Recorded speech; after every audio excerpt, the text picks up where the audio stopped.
Bonjour à tous. Benoît Giroir et moi-même, Samuel Grenier, nous sommes les porte-parole des entrepreneurs en action du Québec. Je vous présente également Cynthia Daou, porte-parole du secteur de l'événementiel au sein de notre organisation. Aujourd'hui, on se réunit. Vous voyez, nous sommes séparés, mais nous sommes ensemble pour vous parler. Je tiens à souligner que nous sommes retransmis en France par plusieurs amis entrepreneurs français à qui nous allons nous adresser à la fin. Entrepreneurs en action du Québec prépare depuis plusieurs semaines le dépôt d'une demande en justice visant à obtenir la nullité des décrets déclarant l'urgence sanitaire au Québec. De plus, notre procédure visera à faire déclarer que les mesures actuelles sont inconstitutionnelles dans leur ensemble ou subsidiairement de manière individuelle. Des experts internationaux, notamment en matière de santé publique et de virologie, sont à compléter une expertise qui sera déposée en support des arguments juridiques présentés dans la demande en justice par Maître Jean-Félix Racicot et Maître Guylaine Lacerte. La démarche est maintenant assez avancée, tant au niveau juridique que de l'expertise scientifique, pour prévoir un dépôt avant Noël. Merci Benoît. Les entrepreneurs en action du Québec lancent donc 2 appels. Le premier, aux entrepreneurs, travailleurs autonomes et aux citoyens qui se reconnaissent dans ce recours afin de contribuer financièrement à notre campagne de levée de fonds et ainsi être en mesure de couvrir l'ensemble de nos frais juridiques. Le lien vers cette campagne se trouve actuellement sur ma page, Samuel Grenier, page publique, ainsi que sur notre page COVID-19, témoigner pour briser le silence. Le second appel à toute personne ayant été impactée par les mesures du gouvernement et qui souhaite se joindre à nous comme demandeur à la procédure de communiquer. Vous devez communiquer avec nous, avec l'Entrepreneur en action du Québec, à l'adresse de courriel suivante: Entrepreneur en action du Québec, entrepreneur est au pluriel, donc Entrepreneur en action du Québec, @gmail.com. Si notre organisation se tourne maintenant vers l'option juridique, c'est en raison du refus du gouvernement actuel de justifier par une science probante et élargie aux autres champs d'expertise les mesures qui nous affectent tous. De plus, depuis 5 semaines, nous témoignons sans relâche que le confinement tue nos entreprises. Également, nous confirmons que les mesures de soutien provincial en forme de prêts proposées aux PME ne fonctionnent pas. Nous ne sommes pas en 1820. Une PME qui disparaît, c'est des pères, des mères, des enfants qui sont directement impactés. C'est un écosystème économique complet qui tombe. En 2020, une PME, c'est une mère qui a couvé son projet d'entreprise durant plusieurs années en éduquant ses enfants en bas âge. Une PME est une entreprise qui donnera la première chance de travail à vos enfants. Une PME est une entreprise qui sera sollicitée 100 fois par année pour contribuer à des collectes de fonds locales et qui dira 9 fois sur 10 oui. Une PME est un legs qui passe de génération en génération. C'est un fonds de pension, un héritage. Une PME est un lien de réalisation, de dépassement qui forge des leaders essentiels d'une société. Une PME est un rêve mis en action.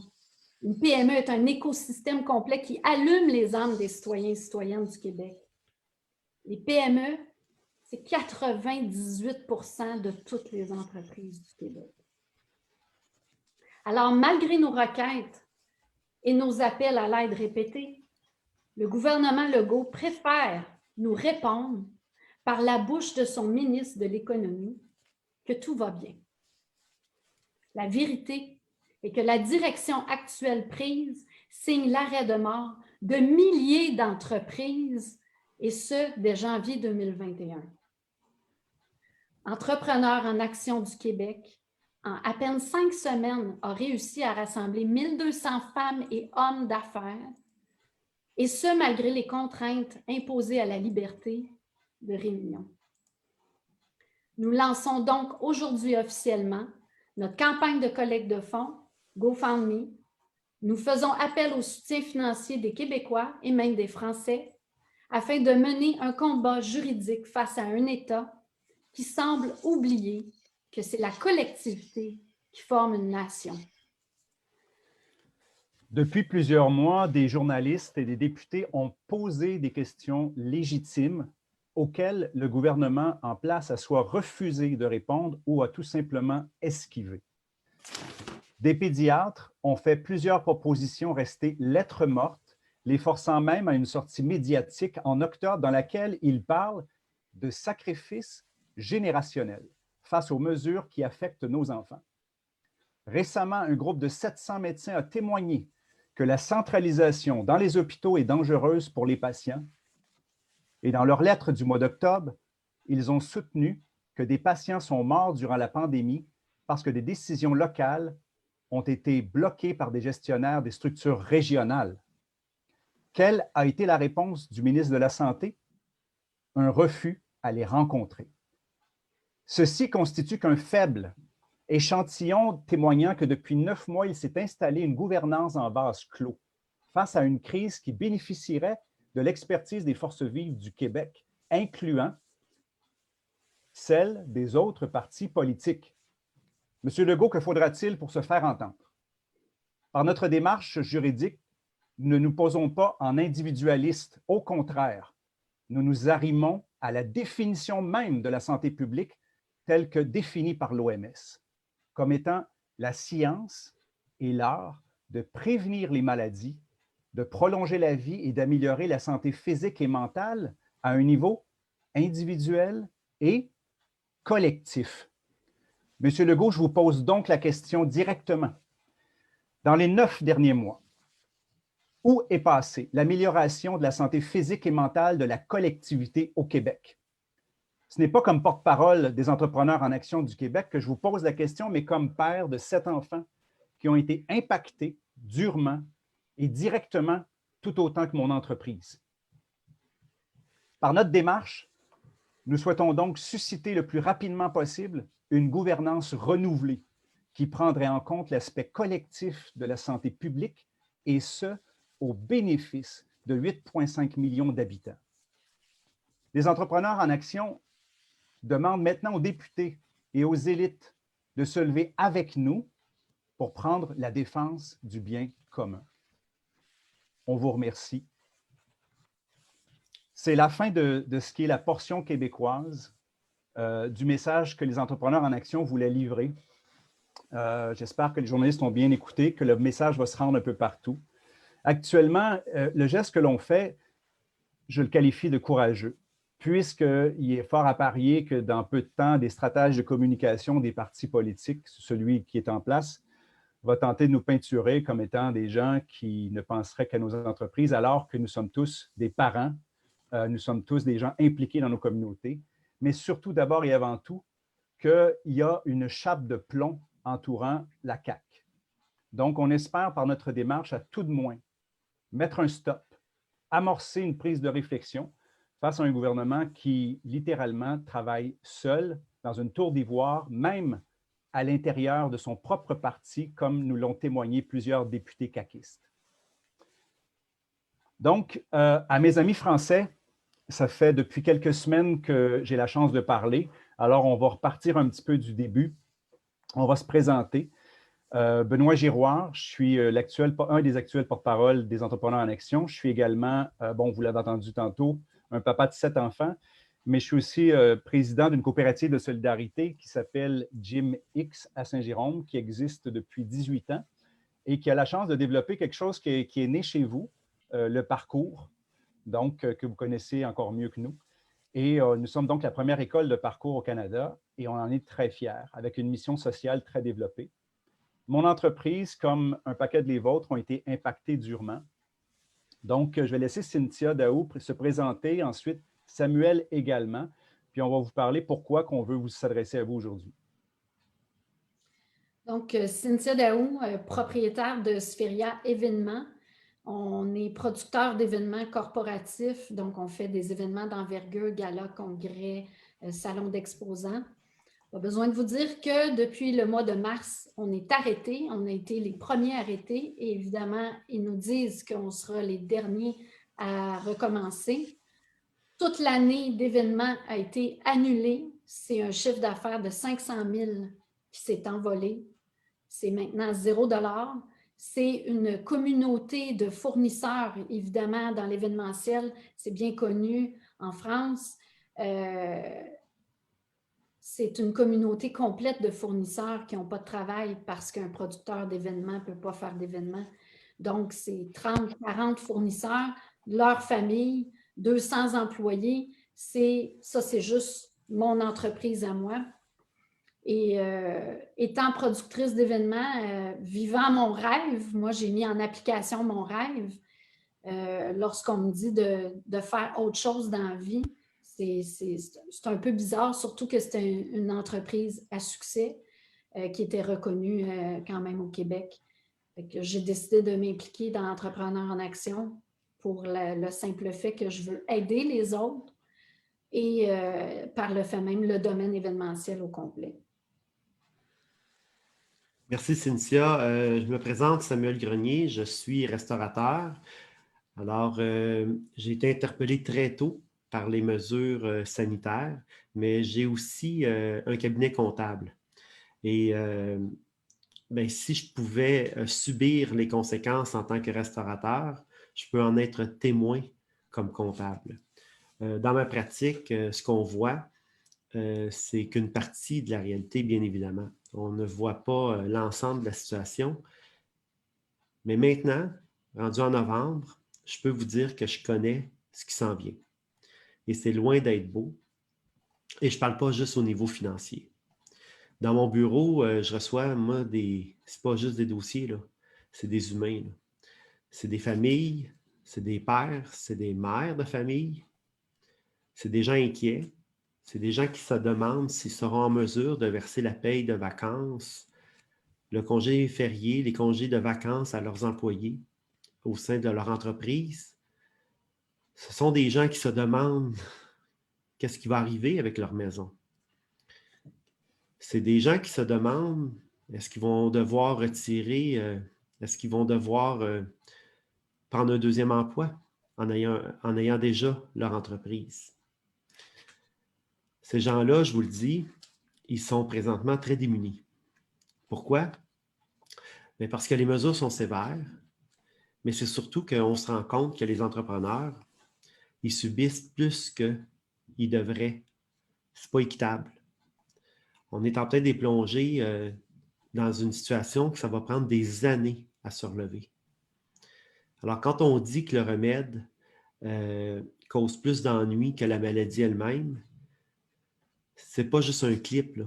C'est pas juste pour attirer l'attention, là. Un petit cabinet comme le mien est en mesure de recenser près de 100 dossiers qui iront éventuellement en faillite, avec les conséquences que ça l'importe. Il faut communiquer avec le gouvernement, il faut lui demander une action concrète, immédiate et sensée. Alors, c'est dans le but d'aider la communauté qu'on se rejoint, qu'on se regroupe pour envoyer un wake-up call, comme on dit. Ce n'est pas à titre d'individu, ce n'est pas à titre d'entrepreneur solo qu'on fait ça, là. Pas du tout, là. On serait beaucoup plus efficace à tenter de sauver nos entreprises si on n'avait pas à s'impliquer de façon conjointe avec d'autres personnes pour lancer un mouvement comme celui-là. Donc, nous sommes témoins, nous sommes en mesure d'apprécier, nous sommes en mesure également de critiquer certaines mesures qui sont et on apporte des solutions. Entrepreneur en action, c'est surtout travailler à apporter des solutions. Donc, si tu permets, Samuel, je vais reprendre le bon. C'est que l'organisation actuellement s'est soulevée en moins de 5 semaines. C'est quelque chose qui a été organique. Les entrepreneurs que vous voyez devant vous, mes amis français, ce sont tous des bénévoles. On a un conseil maintenant de 9 personnes provenant de tous les secteurs, restauration, événementiel, comme on l'a dit, les bars, les cafés, les agences de voyage, j'en oublie, c'est sûr, les gyms également, tout le secteur des centres d'activité physique. Donc, et des travailleurs autonomes, puis même des entreprises qui vont bien, mais qui, dans le fond, savent que les impacts collatéraux qui vont être causés qui sont déjà, de toute façon, qui sont déjà en action, mais qui vont perdurer, vont affecter leur économie, qui vont affecter leur localité, puis leurs amis, puis tout le reste. Et si vous n'êtes pas impacté comme entreprise, vous l'êtes au minimum comme être humain. Donc, en ce moment, ce qu'on voit, pourquoi on lance un appel du Québec, c'est entre autres parce que depuis plusieurs mois, on a l'impression que nos gouvernements se lancent la balle. Donc, on a l'impression qu'au Québec, par exemple, que nos gouvernements adoptent des mesures qui semblent calquées à quelques semaines d'avis sur les vôtres. Parce qu'aussi, on se rend compte qu'on partage évidemment beaucoup d'histoires ensemble, mais qu'il y a des particularités qui semblent se répéter et des échos qui se font. Donc, on aimerait ça vous inviter de oui, si vous êtes capable de nous aider financièrement à l'intérieur de cette campagne-là, parce que tout gain qui va se faire, parce que nous-mêmes, nos avocats travaillent justement sur des gains qui ont été faits ailleurs dans le monde. Donc, aux États-Unis, en Europe, il y a eu des causes de déposer. Donc, alors, tout gain qui peut être fait va pouvoir servir à d'autres causes ailleurs dans le monde. Et alors, c'est pour ça qu'on vous demande votre soutien si vous voulez participer avec nous. Mais on voudrait surtout tisser des liens. On voudrait vous inviter à être capable d'avoir des liens avec vous pour avoir parfois peut-être des campagnes coordonnées et faire entendre nos voix de chaque côté de l'océan. Donc, Samuel fait beaucoup de live publics, pourra être en mesure d'interviewer donc des entrepreneurs français. On sera en mesure d'aller parler chez vous grâce aux ondes, mais on veut être capable d'être près de vous puis qu'on soit ensemble dans cette lutte-là qui, au bout du compte, nous impacte. Parce que c'est sûr que c'est l'ensemble de nos sociétés qui est impacté, mais je pense qu'on le voit actuellement, les petites et moyennes entreprises semblent visées directement. C'est comme si, dans certains cas, on peut voir que, je vais utiliser le mot français, je pense que vous dites hypermarché. Donc, les hypermarchés sont ouverts. Il semble avoir peu de restrictions, alors que les petits, moyennes entreprises se retrouvent à finalement apporter tout le poids de ce qu'ils ont à vivre, surtout qu'ils sont au centre de nos économies respectives. Une PME va prendre ses contacts, va prendre ses ressources localement. Les hypermarchés, vous le savez, vont magasiner partout sur la planète et encaisser les chèques. Donc, on se retrouve finalement que les entrepreneuriats mondialement, donc les petits entrepreneurs, se retrouvent à être ceux qui sont, pour une raison inconnue pour l'instant, être la cible finalement des recommandations des gouvernements. De ce côté-là, c'est pour ça qu'on veut bouger, c'est pour ça qu'on veut tisser des liens avec vous et qu'on vous demande de nous soutenir. Vous allez pouvoir facilement nous retrouver à travers la page de Samuel, ma page personnelle Benoît Giroir. Prenez contact, prenons contact, je suis déjà aussi en contact, pour qu'on puisse tenter de mener une résistance coordonnée et être capable de rétablir un semblant de démocratie un peu plus participative, alors que nos gouvernements, tant français que québécois, ne semblent plus écouter ce qui provient directement du peuple.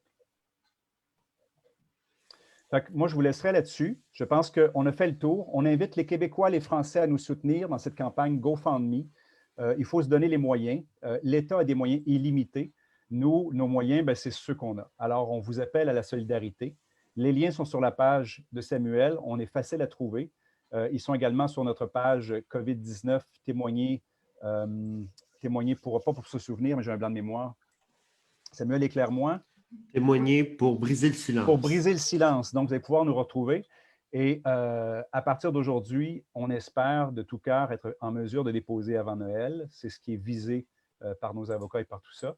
Et donc, on attend maintenant votre retour, on attend votre soutien et on sera là pour être en mesure de discuter avec vous. Je vous remercie.